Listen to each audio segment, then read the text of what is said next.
Thank you, Chris. So now I can use Josef's spare time, no? Hi, good evening. So do you agree that your obsession should become your profession and not the other way around? I believe so. And I'm going to support this argument by telling you a story of my childhood dreams, which shaped my life and made me what I am today. It all started here in the city of Pardubice in East Bohemia. The city has a half horse in its coat of arms, but I'm not going to tell you why, because it's a long and bloody story. But what I will tell you is that Pardubice is famous for horse racing and other sports like ice hockey or tennis. So there is no surprise that my first dream as a child was to become a great sportsman.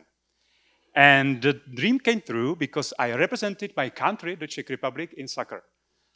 It was not the A team, it was only a team of the Ministry of Foreign Affairs, but still, we were proud wearing our national jerseys, and in 2018, we won the European Diplomatic Championships in soccer. Thanks.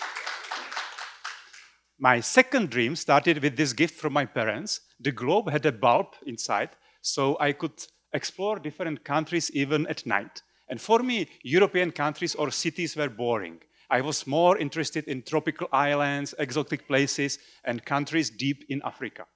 And this dream also came true. I was able to visit many countries in Sub-Saharan Africa, both for business and leisure. And in the city of Livingstone in Zambia, I met a fellow traveler and explorer, Mr. Emil Holub, who, by the way, was also born near Pardubice. One of the more exotic places I have visited was Sao Tome and Principe. I think it's the third least visited country in the world, so never go there.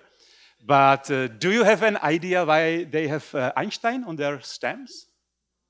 No, I'm going to show you. In 1919, they made an important experiment on the island to test Einstein's theory of relativity. So they need to take a picture of the sky during a solar eclipse, actually to prove that the sun's gravity bends light. So this is, but all right, I have not become an astronomer. I have not become a professional soccer player either. I have become a diplomat. So how did it start? I was a good student, as you can see, but I must admit, I was rather restless and I had a bad behavior. So the teachers, usually old ladies, they had no understanding for our battles when we threw snowballs at each other and we did other nasty stuff. So I got lot of these disciplinary notes. At first they were blue, later they turned red. So you may conclude that I was a poor candidate to end up in this building, the Černin Palace, which is the seat of the Czech Ministry of Foreign Affairs. But here I was. Because some people mistakenly believe that diplomats should prevent wars. But nowadays, it seems actually that we should help win wars. So finally, it all made sense. You know, I wanted to travel the world and I wanted to fight diplomatic battles. So during my career, I have tackled some of the most difficult diplomatic issues, including the Israeli-Palestinian conflict. So on one hand, I helped to strengthen the Czechia's partnership with Israel. On the other, I helped to build a solar power plant in the West Bank to improve their economic situation. I have also taken part in the battle against this small but powerful enemy. In Geneva, I was a focal point for the World Health Organization during the COVID-19 pandemic.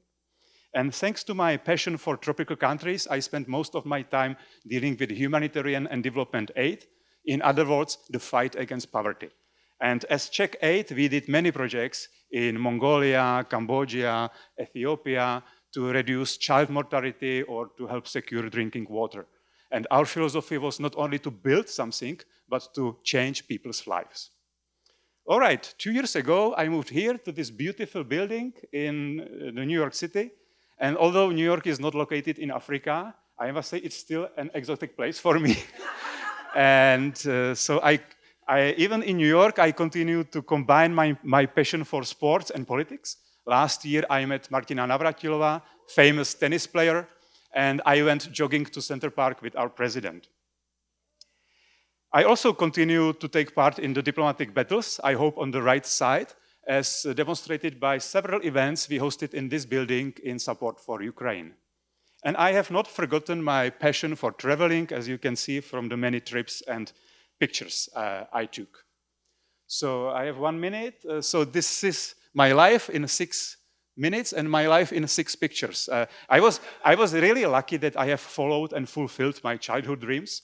And my advice to you is don't stop following your childhood dreams. Do what you like most, because your obsession should become your profession and not the other way around. Thank you for your attention.